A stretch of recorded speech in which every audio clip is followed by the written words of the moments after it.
প্রশংসা মাত্র আল্লাহ সুবহানাহু ওয়া তাআলার, যিনি বিশ্ব জগতের একমাত্র মালিক, যিনি আমাদেরকে পৃথিবীতে মানুষ রূপে সৃষ্টি করেছেন একটা বিশেষ উদ্দেশ্য নিয়ে, এবং তিনি আমাদেরকে তা জানিয়েছেন যে এই পৃথিবীতে আমাদেরকে মূলত আল্লাহ সুবহানাহু ওয়া তাআলা একটা দায়িত্ব দিয়ে এই পৃথিবীতে প্রেরণ করেছেন। যে দায়িত্ব সম্পর্কে আজকে আমরা অধিকাংশ মানুষ গাফেল, উদাসীন। সেই দায়িত্ব সম্পর্কে আজকে কিছুটা সচেতনমূলক একটা বিষয় আপনাদের কাছে পেশ করা হবে। হতে পারে এর মাধ্যমে আমরা আমাদের গাফিলতিটা কিছুটা দূর করতে পারি, অথবা এই থেকে আমরা পরিত্রাণের কোনো রাস্তা হয়তো অবলম্বন করব। তো আল্লাহ সুবহানাহু ওয়া তাআলা আমাদেরকে যে দায়িত্ব দিয়ে পৃথিবীতে প্রেরণ করেছেন, এই দায়িত্বের উপরই নির্ভর করে আমাদের নাজাত এবং আমাদের মর্যাদা।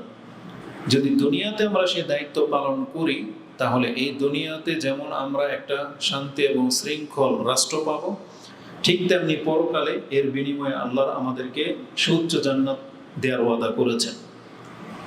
তো যে আল্লাহ আমাদেরকে মানুষ করে সৃষ্টি করেছেন, কোরআন দিয়ে হেদায়েত করেছেন এবং সঠিক পথ দেখিয়েছেন, আমরা তার প্রশংসা করি। আমরা বলি আলহামদুলিল্লাহ। সালাতু ওয়াস সালাম প্রিয় নবী মুহাম্মদুর রাসূলুল্লাহ সাল্লাল্লাহু আলাইহি ওয়াসাল্লামের প্রতি, যার মাধ্যমে আমরা এই কল্যাণকর দিন পেয়েছি, এবং যিনি আমাদেরকে আল্লাহ সুবহানাহু ওয়া তাআলার সঠিক পথ দেখিয়েছেন, এবং তিনি তার ব্যক্তিগত জীবনে যতগুলো পজিশনে ছিলেন সব ক্ষেত্রেই তিনি সব থেকে শ্রেষ্ঠত্ব, মর্যাদার, উত্তম আখলাকের চরিত্রের হয়ে পেশ করে দেখিয়েছেন। যেমন তিনি একজন শ্রেষ্ঠ রাসূল, যেমন তিনি একটা রাষ্ট্রের নায়ক ছিলেন, যেমন তিনি কোন একটা সংগঠনের প্রধান ছিলেন, আহ্বায়ক ছিলেন, ঠিক তেমনি একটা সমাজের মাঝে কতটা উদারতা, ভালোবাসা বা স্যাক্রিফাইস যেটাকে বোঝায় যে করতে হয় মানুষ মানুষের সাথে, পশুর সাথে, সব রকমের অবস্থান তিনি উপনীত হয়েছিলেন, এবং তার যথাযোগ্য হক আদায় করে তিনি পৃথিবী থেকে বিদায় নিয়েছেন। যার চরিত্র সম্পর্কে স্বয়ং আল্লাহ সুবহানাহু ওয়া তাআলা বলেছেন, ইন্নাকা লা আলা খুলুকিন আযীম, নিঃসন্দেহে আপনি মহান চরিত্রের অধিকারী। তার মানে সব দিক থেকে তার চরিত্রের সর্বোচ্চতম দিকটা তিনি তুলে ধরেছেন, এবং যার নফসের কসম খেয়েছেন আল্লাহ যে তার নফস হচ্ছে পৃথিবীর সৃষ্টির মাঝে সব থেকে শ্রেষ্ঠ এবং পবিত্র নফস। আমরা সেই রাসূলের প্রতি সালাত এবং সালাম পাঠ করি। আমরা বলি আল্লাহুম্মা সাল্লি ওয়া সাল্লিম ওয়া বারিক আলা নবিয়িকা মুহাম্মদ। যেমনটা আপনাদের কাছে একটু আগে আমি ব্যক্ত করেছি যে আমাদের আজকের বক্তব্য হবে দায়িত্ব কর্তব্য সম্পর্কে। মূলত দায়িত্ব কর্তব্যের সততা এবং আমানতদারিতা নিয়ে আজকে কথা বলবো। প্রথমে উল্লেখ করবো যে আসলে আমাদের দায়িত্বটা কি, দায়িত্ব বলতে আমরা কোন দিকটাকে বোঝাবো সেটা প্রথম তুলে ধরবো। তারপরে এই দায়িত্ব যদি আমরা পালন না করি এর দ্বারা কি ক্ষয়ক্ষতি হচ্ছে, আর এই দায়িত্ব যারা পালন করবে তাদের মর্যাদা কি, এই সম্পর্কে কয়েকটা দিক নিয়ে আজকে আলোচনা থাকবে ইনশাআল্লাহ। তো প্রথমেই জানতে হবে বা বুঝতে হবে দায়িত্ব বা কর্তব্য বলতে কি বোঝায়। দায়িত্ব এবং কর্তব্য কি, এটা যদি কোনো ব্যক্তি না বুঝে যে আমার দায়িত্বটাই কি, তাহলে তার দ্বারা এটাকে রক্ষা করা না করার কোনো বিষয় থাকবে না। কারণ যে তার নিজের কর্তব্য বোধই জানে না, সে যে তার কর্তব্যটা কি, তখন তার কাছে যে কোনো কিছু আপনি পেশ করেন বা যে কোনো দায়িত্ব তাকে দেন সেটা সে লঙ্ঘন করবে। এই জন্য আগে বুঝতে হবে যে দায়িত্ব বা কর্তব্যের গুরুত্ব কি। অপরদিকে দায়িত্ব এবং কর্তব্যের বহু দিক রয়েছে। যেমন আপনি যদি বলেন যে আজকে আমরা কার দায়িত্ব নিয়ে কথা বলবো, আমি যখন নেটে সার্চ দিয়েছি, আপনি যখন সার্চ দিবেন যে দেখি এই বিষয়ে কি কে কি বক্তব্য করেছে, আপনি দেখতে পাবেন বিভিন্ন আলেম তারা অধিকাংশ বক্তব্য করেছে স্বামী স্ত্রীর একে অপরের উপরে হক, দায়িত্ব, কর্তব্য সম্পর্কে। পিতার দায়িত্ব কি সন্তানের ক্ষেত্রে, মায়ের দায়িত্ব কি, বা সন্তানের দায়িত্ব কি পিতামাতার উপরে, এগুলো দেখতে পাবেন। আরো কিছু বক্তব্য দেখলাম যে শিক্ষকের দায়িত্ব কি, বা ছাত্রদের দায়িত্ব কর্তব্য কি। এইভাবে যেই সেক্টর বুঝে তারা সেই দায়িত্ব নিয়ে কথা বলেছে। আবার যে আলেমগুলো সাংগঠনিক বিভিন্ন সংগঠনের সাথে জড়িত, তাদের বক্তব্য পেলাম বেশি আসছে কর্মী সংগঠন বা কর্মীদের দায়িত্ব কি, একজন কর্মীর দায়িত্ব কি। ঠিক যিনি মালিক হয়ে যাবেন একটা ব্যবসায়ী প্রতিষ্ঠানের, দোকানের, বাড়ির, সে দেখবেন তার ওয়ার্কারদেরকে কর্মচারীদের দায়িত্ব কর্তব্য সম্পর্কে নসিহা করতে। যেমন যে যেই সেক্টরে থাকে তাদের ওই হাদিসগুলো মনে থাকে। মহিলারা কিছু হাদিস জানে, পুরুষরাও যেমন কিছু হাদিস জানে। যেমন পুরুষদের কমন হাদিস হচ্ছে 4টা বিয়ে করা জায়েজ, তাই না? এটা কমন বিষয়। মহিলাদের হাদিস হচ্ছে, যেমন আল্লাহ বলেছেন যে ইনসাফ না করতে পারলে বিয়ে করতে পারবে না। তা তুমি ইনসাফ করতে পারবে না, তো থাক। মানে যার ফেভারে যেটা যায় এটা সবাই মুখস্থ রাখে। যেমন সংগঠন যারা করে, সংগঠনের কিছু আয়াত আছে, কোরআনের আয়াত আছে কিছু, যেগুলো সংগঠনের ক্ষেত্রে যায়। এই জন্য ওই আয়াতগুলো তারা সংগঠনকে জোরালোভাবে পেশ করে। যেমন জিহাদের কিছু আয়াত আছে, যে আয়াতগুলো সরাসরি জিহাদের দিকে ইঙ্গিত করে, আবার যে আয়াতগুলো সরাসরি আপনাকে ওই চিল্লার দিকেও পাঠিয়ে দেবে। তো তারা ওই আয়াতগুলো তাদের ফেভারে পেশ করে। আবার আরেকটা দল আছে যে কোনো আয়াত তাদের সংগঠনের দিকে পেশ করে দেবে। তো যার যেই দৃষ্টিভঙ্গি সে বক্তব্যকে ওইভাবে পেশ করে। কিন্তু আশ্চর্য লাগলো, মানুষ হিসেবে বা মুসলিম হিসেবে আমাদের কি দায়িত্ব, এই ব্যাপারে কোনো বক্তব্য তেমন একটা চোখে পড়লো না। ওই যে বললাম, শুধুমাত্র স্বামী স্ত্রী একের উপরে কি দায়িত্ব বা সংগঠনের কর্মীদের কি দায়িত্ব, সেটাই আমার নজরে সবচেয়ে বেশি আসছে। কিন্তু আমি আজকে বক্তব্যটা করব প্রথমে মুসলিম হিসেবে আমাদের কি দায়িত্ব থাকবে। মুসলিম হওয়া সত্ত্বে আমরা এখানে কেউ আছি ইমাম, কেউ আছি শিক্ষক, কেউ আছি পিতা, কেউ আছি কোন একটা প্রতিষ্ঠানের হয়তো সিকিউরিটি গার্ড বা কোন একটা দায়িত্বশীল পদে আছে, কেউ আছে ডিফেন্সের, কেউ বিচারক। তাদের ধাপগুলো পরে আসবে। প্রথম মুসলিম হিসেবে আমাদের কি দায়িত্ব আছে এটা আগে তুলে ধরবো একজন মুসলিম হিসেবে, তারপরে অন্যান্য দিকগুলো আসবে। এবার আসুন, একজন মুসলিম হিসেবে যখন আপনি স্বীকৃতি দিচ্ছেন যে আপনি মুসলিম, তাহলে আপনার উপরে যে একটা বড় ধরনের দায়িত্ব চেপে গেছে, এইটাই আজকে অধিকাংশ মুসলিম ভ্রুক্ষেপ করেন না। সেটা আমি একটু সজাগ করিয়ে দিই। প্রথমে আসুন, মুসলিম হিসেবে কেউ যদি নিজেকে দাবি করে যে আমি মুসলিম বা কালেমা লা ইলাহা ইল্লাল্লাহ এটা বলে দিল তার মুখ দিয়ে, এখন কি তার উপরে দায়িত্ব বর্তাবে? হ্যাঁ, বর্তাবে। আসলে এই সম্পর্কে দেখাই কোরআন এবং হাদিসে কি আছে। যদি এক কথায় বলতে চাই, তাহলে আল্লাহ সুবহানাহু ওয়া তাআলা আমাদেরকে যেন একটা সরল বাক্য দিয়ে এই কথাটাই বলেছেন যে বান্দা, এই পৃথিবীতে তোমার জন্মটাই হয়েছে, সৃষ্টিটাই হয়েছে মূলত আমার গোলামি করার জন্য। তার মানে এটা হলো একজন মানুষ মুসলিম হিসেবে সবচেয়ে বড় দায়িত্ব যে আমাদের সৃষ্টিটাই হয়েছে আল্লাহর ইবাদত করার জন্য। অন্যান্য সাবজেক্টগুলো পরে আসবে, এটা হচ্ছে মুখ্য এবং প্রথম এবং প্রধান। এই সম্পর্কে স্পষ্ট আয়াত যেটা সবাই জানেন, সূরা আয-যারিয়াত 11 নম্বর সূরা 56 নম্বর আয়াতে আল্লাহ বলেছেন, ওমা খালাকতুল জিন্না ওয়াল ইনসা ইল্লা লিয়াবুদুন। আমি তো জিন এবং ইনসানকে সৃষ্টি করতাম না, তবে কেন করেছি? ইল্লা লিয়াবুদুন, তারা কেবল এককভাবে আমার বন্দেগীকে পৃথিবীতে প্রতিষ্ঠিত করে দেখাবে। তাহলে একজন মুসলিম হিসেবে এটা হলো তার প্রধান এবং প্রথম কাজ, আল্লাহর ইবাদত করা। এবং এই সম্পর্কে যখন কোনো ব্যক্তি নিজেকে মুসলিম বলে দাবি করবে আর তখনই যে তার উপরে দায়িত্ব চেপে যাবে, এই সম্পর্কে চমৎকার একটা হাদিস আমি আপনার কাছে পেশ করি। মূলত এটা হাদিস না, আসার, মানে আনাস রাদিয়াল্লাহু তাআলা আনহুর উক্তি।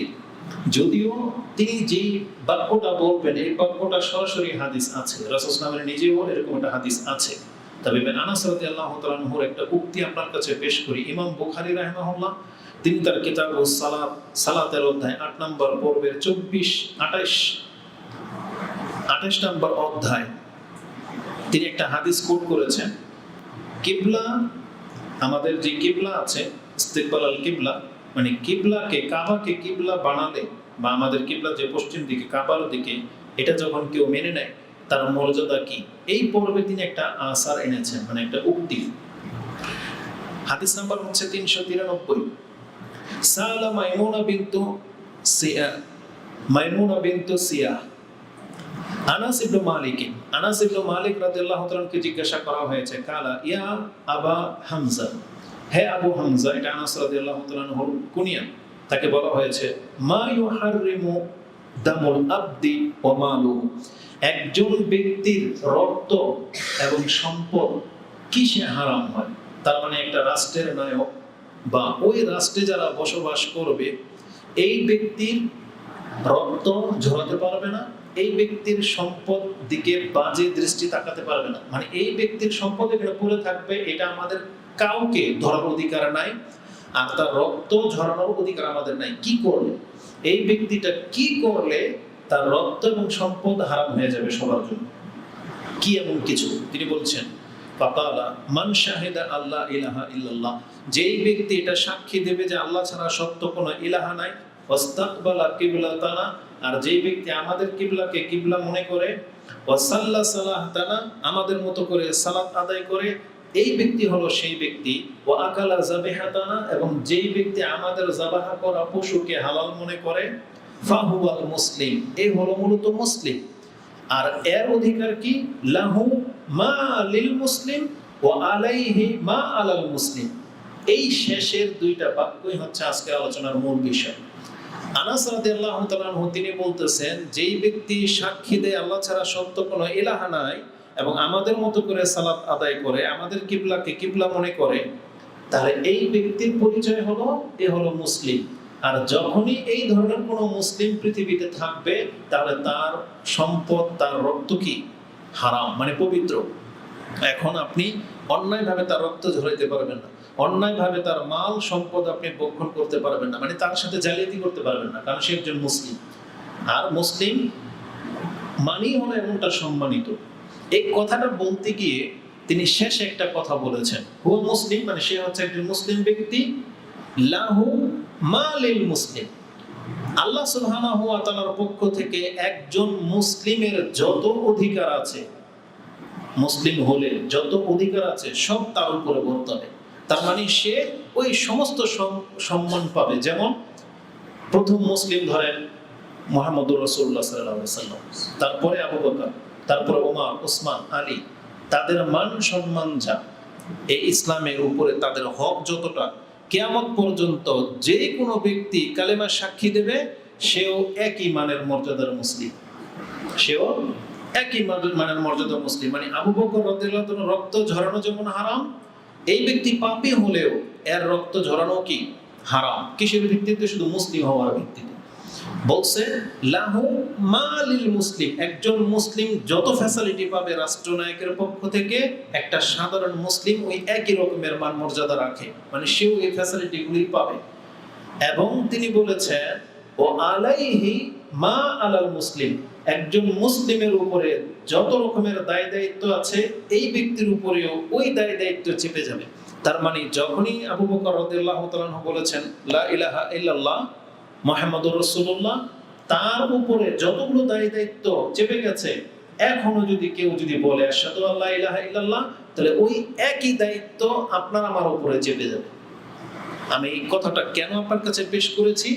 যে আমি বলতে চাচ্ছি, যখনই কোনো ব্যক্তি নিজেকে মুসলিম বলে দাবি করবে, তাহলে তার উপরে যে আল্লাহর পক্ষ থেকে কিছু দায় দায়িত্ব আছে, এটাকে প্রমাণ করার জন্য আমি আনাস রাদিয়াল্লাহু তাআলার এই কথাটা আপনার কাছে পেশ করতেছি। যে তিনি বলেছেন ও আলাইহি মা আলাল মুসলিম, একজন মুসলিমের উপরে যত দায় দায়িত্ব আছে, সেটা এই ব্যক্তির উপরে এসে বর্তাবে। এখন আমরা এখানে যারা আছি, সবাইকে নিজেকে মুসলিম দাবি করি? বলেন, সবাই কি মুসলিম? তাহলে এই কোরআনের মধ্যে যতগুলো আয়াত আছে, ইয়া আইয়ুহাল্লাযীনা আমানু, এই মর্মে যতগুলো আয়াত আছে, আমি যতটা গুনেছি সেটা প্রায় 89 থেকে 90টা আয়াত আছে এই মর্মে।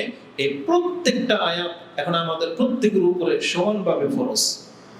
তার মানে আল্লাহর পক্ষ থেকে যে দায়িত্বটা পৃথিবীতে মুহাম্মদ সাল্লাল্লাহু আলাইহি সাল্লামকে দেওয়া হয়েছিল, ওই যেই দায়িত্ব, যেমন ইসলাম মানে কি? 5 ওয়াক্ত সালাত আদায় করা, টাকা সম্পত্তির মালিক হয়ে গেলে যাকাত দেয়া, রমজান মাস আসলে সিয়াম পালন করা, অর্থ সম্পত্তির মালিক হয়ে গেলে হজ পালন করা, আপনি যদি সম্পদশালী হন দান সদকা করা, পিতামাতার খেদমত করা, সন্তানদের ভরণ পোষণ দেয়া, যত রকমের কল্যাণকর কাজ আছে, যেমনটা সাহাবায়ে কেরামদের উপরে বর্তিয়েছিল, ওই একই দায় দায়িত্ব এখন আমাদের উপরে বর্তিয়ে গেছে, মানে আমাদের উপরেও চলে আসছে এই জিনিস।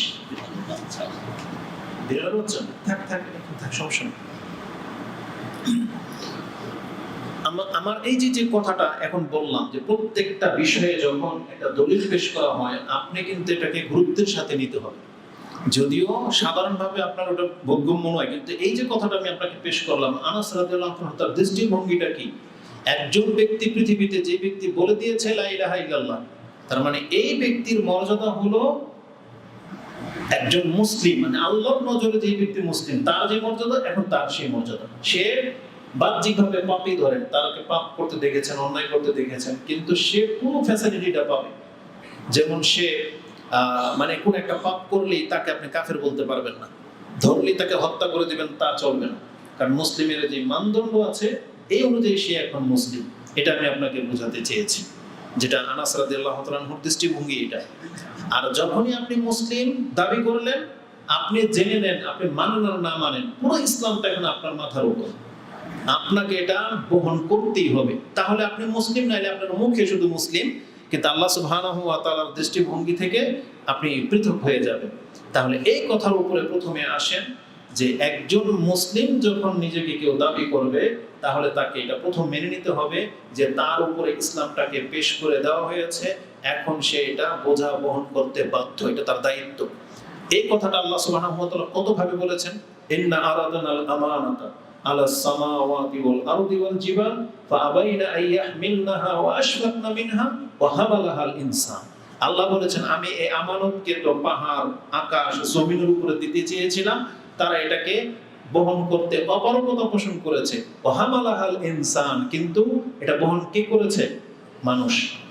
তার মানে আমাদের পিতা যেহেতু দায়িত্ব নিয়ে নিয়েছেন, এখন এই দায়িত্ব যেই বলবে আমি মুসলিম, এই দায়িত্বটা তার উপরে বলতে হবে। তার মানে আল্লাহর আমানত হচ্ছে ইসলাম, আল্লাহর আমানত হচ্ছে একত্ব। এটা যারা স্বীকার করে নিয়েছেন, এখন আপনি বাধ্য যেটাকে পুরো করবেন। যেমন আপনার কাছে কোম্পানি একটা রুলস পেশ করেছে যে তোমার চাকরি দরকার, তা আমাদের রুলস হচ্ছে এটা ৮টার মধ্যেই তোমাকে এটা ঢুকতে হবে, ১টার আগে বেরোতে পারবা না, এখানে এসে কোনো খাওয়া চলবে না, এখানে এসে কারোর সাথে সম্পর্ক করা যাবে না। একটা কোম্পানি রুল বানাইছে, নামাজ পড়তে হবে ফরজটুকু, যেটাই তোমার বেতন এত, মাসে ছুটি যেতে পারবে না, ছুটি হলে বেতন কাটা যাবে। পুরো ডিটেইলস সিস্টেমটা আপনার কাছে পেশ করা হয়েছে। এখন আপনি স্বেচ্ছায় বলেছেন আমি এগ্রিমেন্ট গ্রহণ করে নিচ্ছি, আমি এই শর্তের উপরে ভিত্তি করে চাকরি করব। এখন এই শর্তের যতগুলো মিসিং হবে, আপনার উপরে যে দণ্ডবিধি আছে, যে নিয়ম কানুন মালিক ধার্য করেছে, সব করতে হবে। আর পৃথিবীতে দেখা যায় যে আমরা সেগুলো মেনে নিই, বাধ্য হয়ে টাইম টু টাইম ডিউটি করতেছেন, একদিন না আসলে বেতন কাটা হয়, তাও আপনি মেনে নিচ্ছেন। কেবলমাত্র ইসলাম পালন করার ক্ষেত্রে আমাদের সমস্ত উদাসীনতা, আল্লাহর বিধান পালন করার ক্ষেত্রেই আজকে আমাদের যত রকমের বাহানা, যত রকমের গাফিলতি আমাদের মধ্যে চেপে গেছে। এই জন্য আজকের এই বক্তব্যটা আমি আপনার কাছে পেশ করতে চাচ্ছি।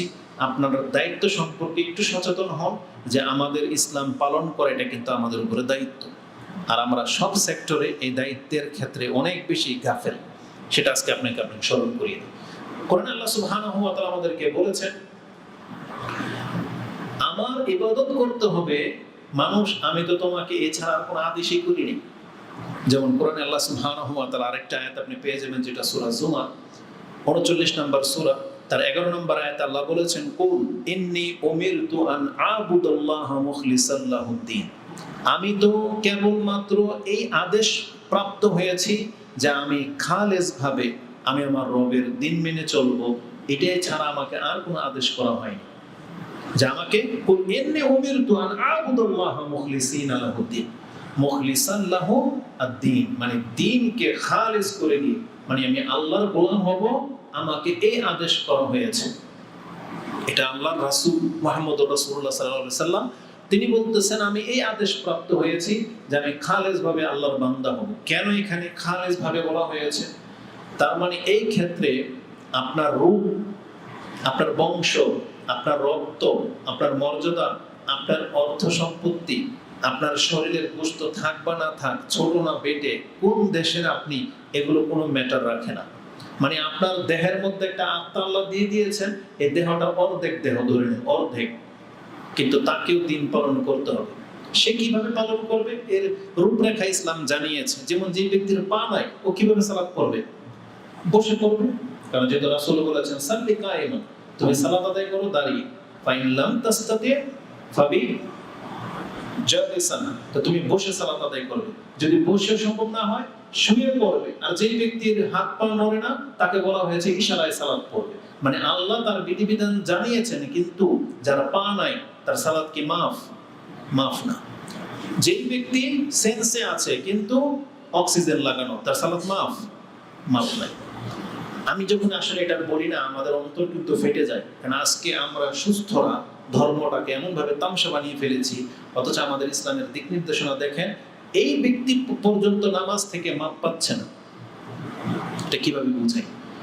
একজন ব্যক্তি মুমূর্ষু অবস্থায় বেডে শুয়ে আছে, তাকে বলা হয়েছে তায়াম্মুম করে ইশারায় সালাত পড়বেন। তাকে আল্লাহ সুবহানাহু ওয়া তাআলা নামাজ থেকে অপহিত দেয় নাই, সালাত থেকে। তাহলে আমাদের সাথে কি করা হবে আপনি একবার ভাবেন, যে আমরা তাহলে কেমন মুসলিম, যে আমরা সুস্থ তারপর আমরা সালাত আদায় করতেছি না। তা আমরা আল্লাহর দায়িত্বটা কিভাবে পালন করতেছি? তা আল্লাহ রাসূল সাল্লাল্লাহু আলাইহি সাল্লাম বলতেছেন, আমাকে খালেস ভাবে তার ইবাদত করার জন্য আদেশ করা হয়েছে। এখন আমি খেতে পাই বা না পাই, আমার যদি ভয় থাকে তাহলে অনেক কিছু আমাকে স্যাক্রিফাইস করা হয়েছে। বৃষ্টির সময় কিভাবে নামাজ পড়বেন, বন্যার সময় কিভাবে পড়বেন, সুস্থতা থাকলে কিভাবে হবে, সবকিছু ইসলামে কিন্তু আমাদেরকে জানিয়েছে। কিন্তু আপনি একবার চিন্তা করেন যে কোন অবস্থাতে একজন ব্যক্তিকে আল্লাহ এই অধিকার দিয়ে দিয়েছেন যে তুমি আমার থেকে মুক্ত হয়ে যেতে পারবা। যেমন পীরদের কিছু কিছু বলা যায় যে তারা নাকি ফানাফিল্লাহ হয়ে যায়।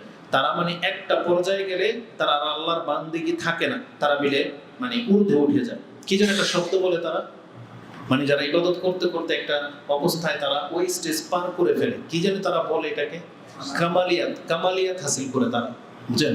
ফানাফিল্লাহ হয়ে যায় তো মিশে যায়, মানে কামালিয়াত হাসিল করে নেয় তারা। তাদের নাকি আর নামাজ রোজা লাগে না। পৃথিবীতে এমন কোন ব্যক্তির সাথে এমন কোন সিচুয়েশন কি আছে যে আল্লাহ তাকে অধিকার দিয়েছে? যদি হতো তাহলে কে পাইতো? আমাদের নবী মুহাম্মদুর রাসূলুল্লাহ সাল্লাল্লাহু আলাইহি ওয়াসাল্লাম।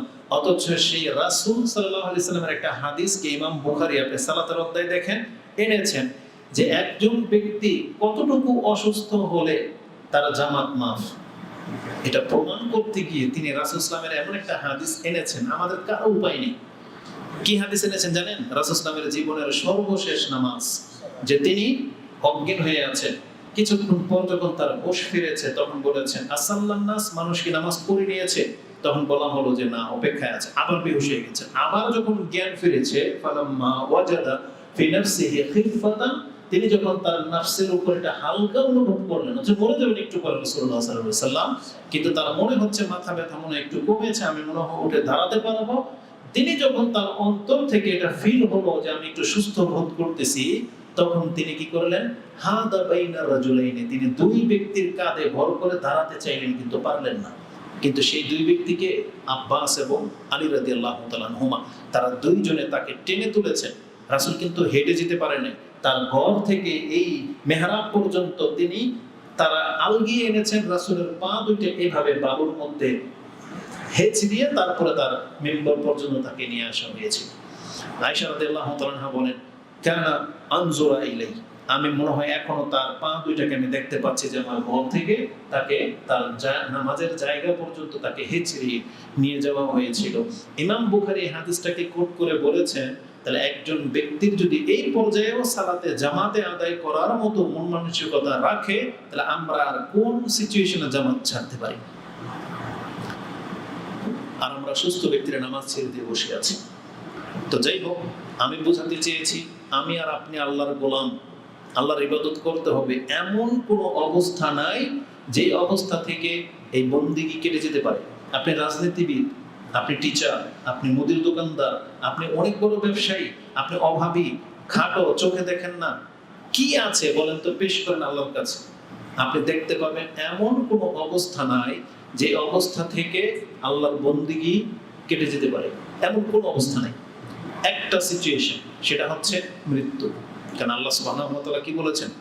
ওয়াবুদু রাব্বাকা হাত্তা ইয়াতিয়াকাল ইয়াকিন, তুমি তোমার রবের ইবাদত করো কতক্ষণ পর্যন্ত? যতক্ষণ পর্যন্ত মালাকুল মউত তোমার সাথে সাক্ষাৎ না করতেছে। তার মানে আমাদের মৃত্যু পর্যন্ত আল্লাহর গোলামি করে যেতে হবে। এটাও আপনি কোরআনের মধ্যে পেয়ে যাবেন, সূরা হিজর 15 নম্বর সূরার একেবারে শেষ আয়াত 99 নম্বর আয়াতে পেয়ে যাবেন। তার মানে আমি বোঝাতে চেয়েছি, আমরা যেহেতু মুসলিম, আমাদের দায়িত্ব হলো প্রথম দায়িত্ব আল্লাহ সুবহানাহু ওয়া তাআলার গোলামি করা। বরং এই কথাটাকে আল্লাহ সুবহানাহু ওয়া তাআলা কোরআনে আরেক ভাষায় পেশ করেছেন। তিনি বলেছেন, ওমা উমিরু ইল্লা লিয়াবুদুল্লাহ মুখলিসিনা লাহুদ্দিন। বরং আল্লাহ বলেছেন, আমি তো এটা ছাড়া আর কোনো আদেশই করি নাই। আদেশ তো একটাই, যে তারা কেবল আমার ইবাদত করবে, যেটা আপনি সূরা বাইয়িনাতের মধ্যে পেয়ে যাবেন। সূরা আল বাইয়িনাত 98 নম্বর সূরার 5 নম্বর আয়াতে আল্লাহ বলেছেন, ওমা উমিরু ইল্লা লিয়াবুদুল্লাহ মুখলিসিনা লাহুদ্দিন হুনাফা ওয়া ইকিমুস সালাতা ওয়া ইউতুজ যাকাতা ওয়া যালিকা দীনুল কাইয়্যিমা। আল্লাহ বলেছেন, খালেস ভাবে আমার গোলামি করবে, পাঁচ ওয়াক্ত সালাত আদায় করবে, যাকাত দিবে, এটাই তো দিন প্রতিষ্ঠা করা। আর আজকে আমাদের দেশের যে দিন প্রতিষ্ঠার নামে যে সংগ্রাম চলতেছে, নামাজ যাক বা চুল ডুবে গেছে, কিন্তু মিছিল চলবে না, বুঝেন না? এটা দিন কায়েম না। বরং আল্লাহ বলেছেন, যথা সময়ে তোমার উপরে যখন যে দায়িত্বটা বর্তাবে, এটা হচ্ছে দিন কায়েম। পাল্টা জবাবে তারা আমাদেরকে বলতে পারে, তাহলে শুধু নামাজ পড়লে দিন কায়েম হয়ে যাবে? না, না, শুধু নামাজ পড়লে দিন কায়েম হয়ে যাবে না। যেমন আমরা আজকে কিছু লোক শুধু নামাজ পড়ি, কিন্তু ইসলামের উন্দা রসাতলে ডুবে যাচ্ছে, কোনো প্রতিকার নাই, প্রতিবাদ নাই। তাহলে জেনে নেন, হ্যাঁ, আমরা আরেকটা দায়িত্ব থেকে মুখ ফিরিয়ে রেখেছি। আমাদের আলোচনাটা আজকে সব মিলিয়ে, এই জন্য আমরা কোনো একতরফা কথা বলতেছি না। আমি আমাকে এবং আপনাদেরকে বলতেছি, কে কি দায়িত্ব পেয়েছেন আল্লাহর পক্ষ থেকে, সেটা আপনি নিজে ভালো করে বুঝেন। যেমন প্রথম দায়িত্ব কি? আমরা মুসলিম। তাহলে মুসলিম হিসেবে যতটুকু ইসলাম পালন করে নাজাতের জন্য আবু বকর করেছেন, আপনাকে আমাকে ততটা করতে হবে। যতটুকু করেছেন ওমর রাদিয়াল্লাহু তাআলা আনহু, আলী, ওসমান, আমাদেরকে ততটুকু করতে হবে। আমাদেরকে বলা হয় নাই যে ঘর থেকে সব এনে দিয়ে দিতে। এটা আবু বকর করেছিলেন, যদি এটা তার দায়িত্ব ছিল না, কিন্তু তিনি এটাকে প্রিফার করেছেন পরকালকে প্রাধান্য দিয়ে। ওটা দায়িত্বের মধ্যে পড়ে না, ওটা আলাদা জিনিস। এই জন্য আমি আপনাকে বলতেছি না যে আপনাকে সব দায়িত্ব দিয়ে দিতে হবে। এই জন্য কেউ কিন্তু এক্সাম্পল পেশ করে না দানের ক্ষেত্রে, যে আবু বকর সব দিয়ে দিয়েছেন, আপনি যদি সব না দেন তাহলে আপনি মুনাফিক। কোনো হুজুর এই এক্সাম্পল পেশ করবে না, কারণ আবু বকর রাদিয়াল্লাহু তাআলা যেটা করেছেন, এটা তার সুউচ্চ ঈমান, যেই পর্যন্ত আমরা হয়তো বুঝতে পারবো না। আর আল্লাহ সুবহানাহু ওয়া তাআলা এই ঈমানের মাত্রা আমাদের সবাইকে ফেলেননি। আর ওমর রাদিয়াল্লাহু তাআলা যেটা করেছেন, এটাও আমরা পারবো না, কারণ তিনি অর্ধেক এনেছিলেন, অর্ধেক রেখেছিলেন, ওটাও আমরা পারবো না। কিন্তু আমাদের আজকে কোন দায়িত্বের কথা বলা হচ্ছে? যেটা হচ্ছে আমাদের উপরে ফরজ দায়িত্ব। আপনি আছেন নফল নিয়ে, বরং আমি আপনাকে স্মরণ করে দিতে চাচ্ছি, আজকে ওয়াদা করেন যে আল্লাহর পক্ষ থেকে যে ফরজ দায়িত্ব, সেটা আগে আদায় করেন, সেটা আগে পুরো করেন। এটাই আজকের আলোচনা। আমি মুসলিম হিসেবে আপনাকে দেখাতে চেয়েছি 3-4টা আয়াত বলে দিয়ে, সেটা হলো মুসলিম হিসেবে আমাদের প্রত্যেকের উপরে একটা দায়িত্ব চেপে গেছে, আর এই দায়িত্ব আমরা স্বেচ্ছায় নিয়েছি, কারণ আমরা সবাই স্বেচ্ছায় মুসলিম হয়েছি। আপনি এখন চাইলে মুখ ফিরাতে পারেন, আপনি ইসলাম ধর্ম ছেড়ে দিতে পারেন, আপনার উপর থেকে নামাজ উঠে যাবে। আপনি ইসলাম ছেড়ে দিলে আপনার হালাল হারাম বলে কিছু থাকবে না, জান্নাত জাহান্নাম বলে কিছু থাকবে না। আপনি পশু পাখির মতো, হিন্দু নাসারা, ইহুদি নাসারা, চালালদের মতো যা যা যেভাবে খুশি আপনি সেভাবে জীবনযাপন করতে পারেন, আপনাকে এখতিয়ার দিয়ে দেওয়া হয়েছে। কিন্তু আল্লাহ বলেছেন, তুমি যদি স্বেচ্ছায় ইসলাম গ্রহণ করো, তাহলে ইসলামের এই বিধানগুলো তোমাকে মানতে হবে, এটা তোমার দায়িত্ব। যেটা আজকে অধিকাংশ মুসলিম অমুসলিমদের মতো জীবনযাপন করতেছি, হচ্ছে মুখে বলি মুসলিম, অথচ জীবনের পুরো গেটআপটাই হচ্ছে অমুসলিমদের মতো। এটা মোটেও কাম্য নয়। তাহলে আজকের বক্তব্যের প্রধান বিষয় হচ্ছে, একজন মুসলিম হিসেবে আমাদের প্রথম দায়িত্ব হলো আমাদের রবের ইবাদত করা, গোলামি করা। আর সেই ইবাদতগুলো কোন ইবাদত? ফরজ ইবাদত। এটা মাথায় রেখে, ফরজ ইবাদত এটা হচ্ছে আমাদের উপরে দায়িত্ব, এটা একটা বোঝা। যারা এটাতে ঘাটতি করবেন, আপনি দায়িত্ব থেকে উদাসীন, আপনি হচ্ছেন দায়িত্বের খেয়ানতকারী, কর্তব্যের ক্ষেত্রে আপনি শিথিলতা অবলম্বনকারী। এই জন্য কিন্তু বিচার হবে, কঠিনভাবে বিচার হবে। তাহলে প্রথম দায়িত্ব হলো একজন মুসলিম হিসেবে যে আমাদেরকে আল্লাহ সুবহানাহু ওয়া তাআলার ইবাদত করতে হবে। দ্বিতীয় দায়িত্ব হলো, যখন আমি আর আপনি মুসলিম, ইবাদত করতে হবে, তাহলে সেই ইবাদতগুলো কিভাবে করতে হবে সেটা শিখতে হবে। মানে ইসলামের জ্ঞান অর্জন করা। এটা শুধু হুজুরদের জন্য না, আর এটা শুধু মাদ্রাসাওয়ালাদের জন্য না। একজন মুসলিম হিসেবে যতটুকু দায়িত্ব আপনাকে পালন করতে হবে, ততটুকু দায়িত্ব আপনাকে শিখতে হবে। তার মানে আপনি 5 ওয়াক্ত নামাজ, ফরজ নামাজ আদায় করবেন, এটা যেমন আপনার দায়িত্ব, তাহলে আপনার দায়িত্ব সেই 5 ওয়াক্ত সালাত কিভাবে কবুলযোগ্য হবে, এর জন্য কি শর্ত আছে, কি নিষেধ আছে, সেগুলো আপনাকে জানতে হবে। আর এগুলো জানার জন্য প্রয়োজনে যদি আপনাকে মাদ্রাসায় ভর্তি হতে হয়, হতে হবে। মাদ্রাসার প্রয়োজন না হলে না হবে, কিন্তু শিখতে হবে। মসজিদে আসলে মসজিদে এসে শিখতে হবে, মক্তবে এসে শিখতে হলে মক্তবে এসে শিখতে হবে, নেটের মাধ্যমে শিখবেন, শিখতে হবে। মানে 5 ওয়াক্ত নামাজ কিভাবে সুষ্ঠুভাবে কবুলযোগ্য হবে, এটা আপনাকে শিখতে হবে, জ্ঞান চর্চা করা। আর জ্ঞানের লিস্টের মধ্যে সর্বপ্রথম একজন মুসলিমের উপরে যে জিনিসগুলো জানা শিখা ফরজ, তার প্রথম চ্যাপ্টার হলো তার রব সম্পর্কে জানা। আপনি যে আল্লাহর প্রতি ঈমান এনেছেন, সে আল্লাহকে আপনি চিনেন না, সে আল্লাহ সুবহানাহু ওয়া তাআলার অস্তিত্ব কোথায় আছে আপনি জানেন না, তার সম্পর্কে আল্লাহ কোরআনে কি জানিয়েছেন, তার ফিতরত মানে নেচার বা তার নফস আল্লাহ সুবহানাহু ওয়া তাআলা এগুলো কোরআনে ব্যবহার করেছেন। মানে কি বুঝাতে চাইলাম, মানে আল্লাহ কি চিন্তা করেন, আল্লাহ কি পছন্দ করেন, আল্লাহ কি অপছন্দ করেন, আল্লাহ কি ভালোবাসেন, আল্লাহ কি ঘৃণা করেন, কোন জিনিসে আল্লাহ সন্তুষ্ট হন, কোন জিনিসে আল্লাহ অসন্তুষ্ট হন, এটা প্রত্যেকটা মুসলিমের জানাটা ফরজ। না হয় কি হবে, এমন একটা কথা বলে দিবেন আপনি জানলেন না আল্লাহ এটাতে সন্তুষ্ট হলো কি অসন্তুষ্ট হলো। যদি আপনি না জানেন, আপনার না জানাটা কিন্তু আপনার নাজাতের সাবাব হবে না। আপনি কিন্তু কিয়ামতের মাঠে এই কথা বলতে পারবেন না যে আল্লাহ আমি অসন্তুষ্ট, একদিন ধান শুকাইতে দিয়েছি, বৃষ্টি আসার কারণে আপনাকে গালি দিয়েছি, আমি তো জানতাম না, এটা কত বড় পাপ। কিয়ামতের মাঠে আপনি এই উযর পেশ করলে চলবে? তখন আল্লাহ আপনাকে বলবেন কেন আমি কি কোরআন নাযিল করিনি? আর প্রত্যেকটা ব্যক্তির বিচারের ক্ষেত্রে কিন্তু এই কথাটাই আছে। আল্লাহ বলবে যে আমি কি তোমাকে নসিহা করি নাই, আমি কি তোমাকে সুস্থতা দেই নাই, আমি কি তোমাকে মিষ্টি পানি পান করার তৌফিক দেই নাই? একজন ব্যক্তি সব বলবে যে হ্যাঁ আল্লাহ আপনি দিয়েছিলেন। তখন আল্লাহ বলবেন তাহলে তুমি আমার ইবাদত করোনি কেন? ধরবেন। তাহলে আল্লাহ নিয়ামতগুলোকে স্মরণ করিয়ে দিবেন এবং আল্লাহ বলবেন আমি কি তোমার জন্য কোরআন নাযিল করিনি?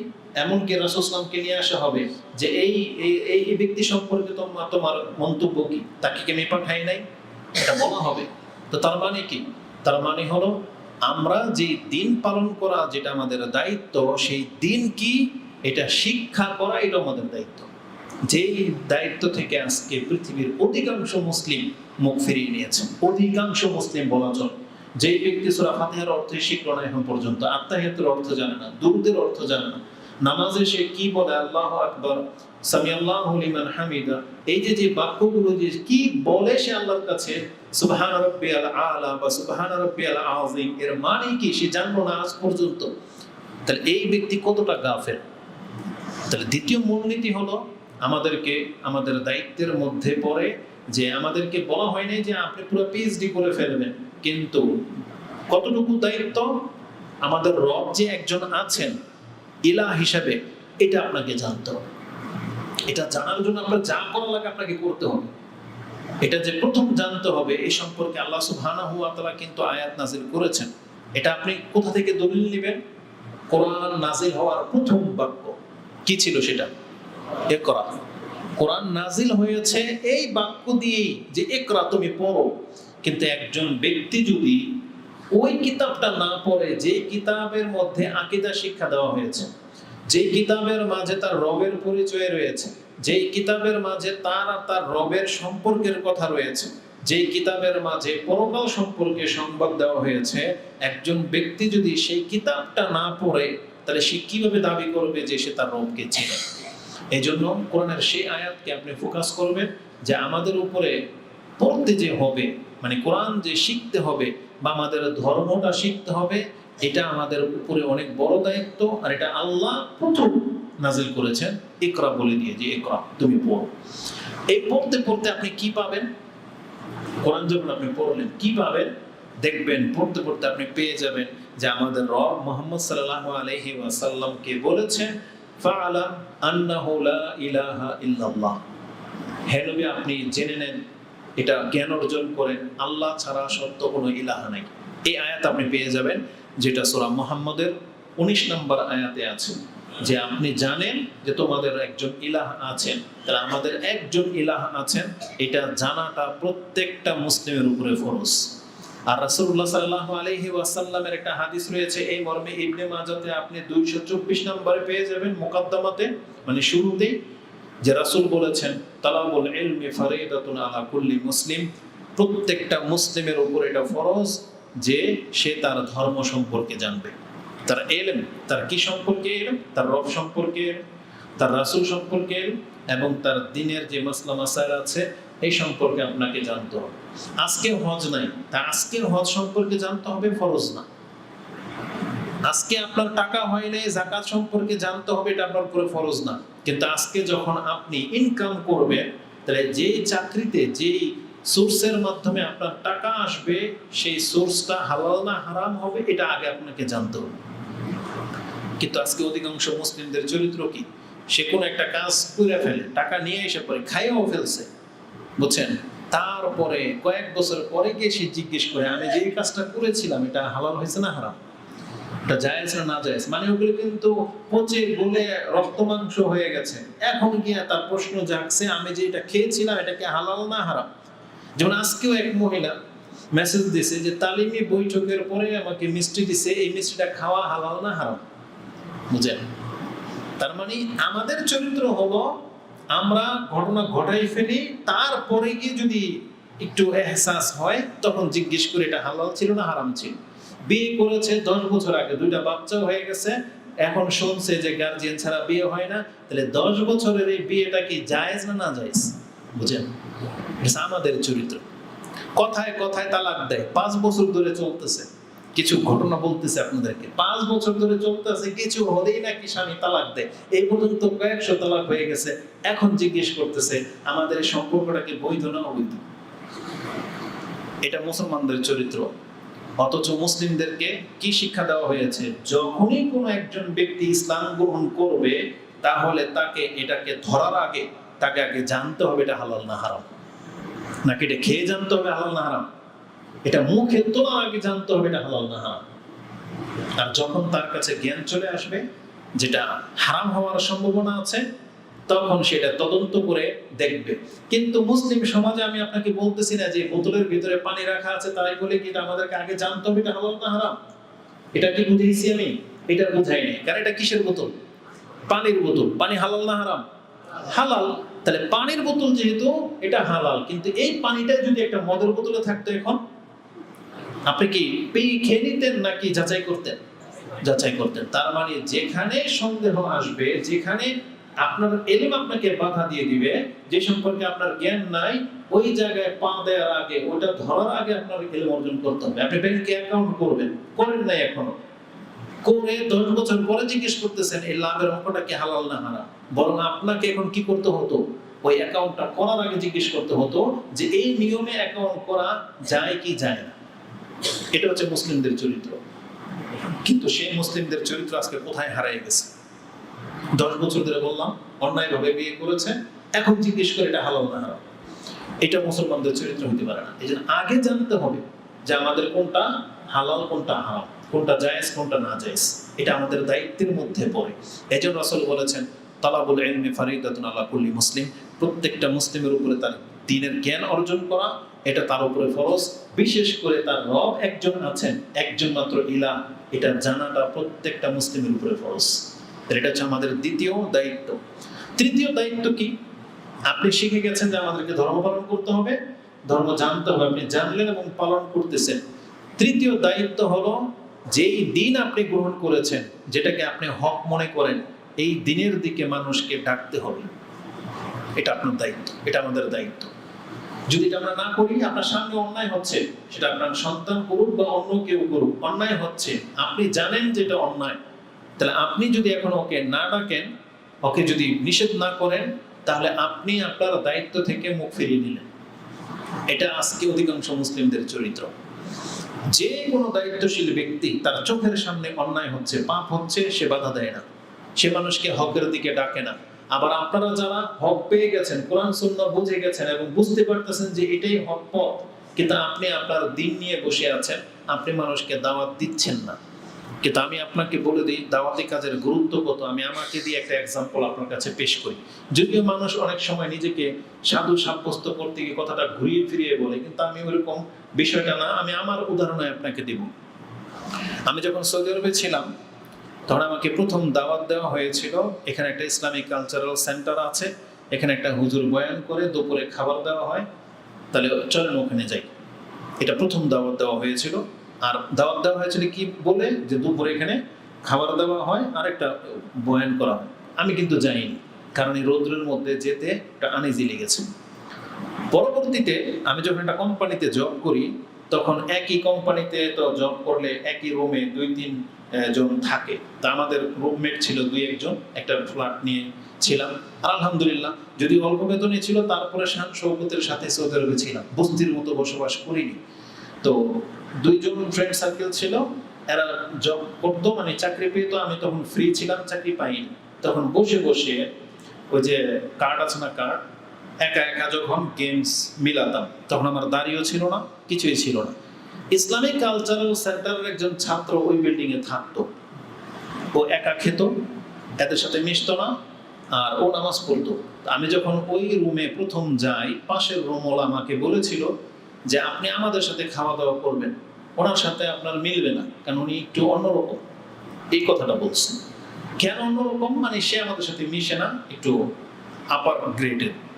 তা আমি যখন একা একা বসে বসে ওই যে কার্ড নিয়ে খেলছি, তখন এই লোকটা কিন্তু দেখেছে, সে আমাকে দাওয়াত দেয়নি।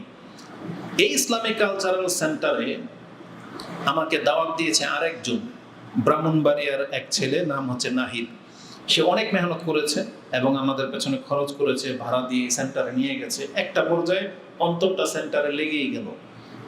এই লোক, যেই লোকের সাথে আমার এই 4 বছর আগে দেখা, তার ঘরে একদিন আল্লাহ সুবহানাহু ওয়া তাআলা আমাকে হেদায়েত দিয়েছেন, দাড়ি হয়েছে, হজ করলাম। শেখ যেখানে বসে বক্তব্য দেয়, যেটা আমাদের আরো 2 ভাই এখানে আছে, ওরা সৌদি আরব থেকে এই যে আসছে, মুস্তাকিম, আব্দুর রহমান, এরাও আলহামদুলিল্লাহ ইসলামিক কালচারাল সেন্টারের ছাত্র, আজকে আসছে এখানে মুক্তারপুর থেকে। তো ওরা সাক্ষী আছে। শেখ মতিউর মাদানী হাফেজাহুল্লাহ জুমার নামাজের পরে আমাদের ক্লাস শুরু হতো 1:15টায়, আমরা সেন্টারে পৌঁছে যেতাম 1:45টায়। এই 30 মিনিট এভাবেই ছড়াই ছিটিয়ে মানুষ বসতো। তখন শেখ বলতো যে এদেরকে নিয়ে কিছু বলবো, প্র্যাকটিস করো, কথা বলতে। 15 মিনিট আমাকে সময় দেওয়া হতো, আরো 2-1 জন ভাই সময় পেত, তবে আমি থাকা অবস্থায় সবচেয়ে বেশি সময়টা আমি পেয়েছি। এক পর্যায়ে রাসূলুল্লাহ, মানে এক পর্যায়ে আমাদের শেখ মতিউর মাদানী হাফেজাহুল্লাহ মঙ্গলবার দিন যখন মানুষ কম থাকতো বা ব্যস্ততা থাকতো, আমাকে বলতো তুমি একটা বিষয় নিয়ে আলোচনা করো। সেই সুযোগটা আমাকে দেওয়া হয়েছে। তখন আমি যখন 1 ঘন্টা বক্তব্য করতাম, এই লোকটা যেটা 4 বছর আগে আমাকে ঘরে দেখেছিল, দাওয়াত দেয় নাই, সে একদিন আমাকে সেন্টারে পেয়ে আমাকে বলতেছে যে মাহমুদ ভাই, আপনাকে কিন্তু আমি প্রথমে দেখেছিলাম এই অবস্থায়, জিন্সের প্যান্ট পরা, দাড়ি নাই, এই সেই। ওই দিন যদি আমি আপনাকে দাওয়াতটা দিতাম সেন্টারে, কারণ আল্লাহ তো আমার তকদিরে হেদায়েত লিখেছেন, আমি কোনো না কোনো ভাবে সেন্টারে যাব বা ধর্ম পালন করব, নামাজি হব, কিন্তু এই ভাগটা, নেকির ভাগটা এখন কে পাবে? ওই নাহিদ পাবে। কে পাবে? যে আমাকে দাওয়াত দিয়েছিল।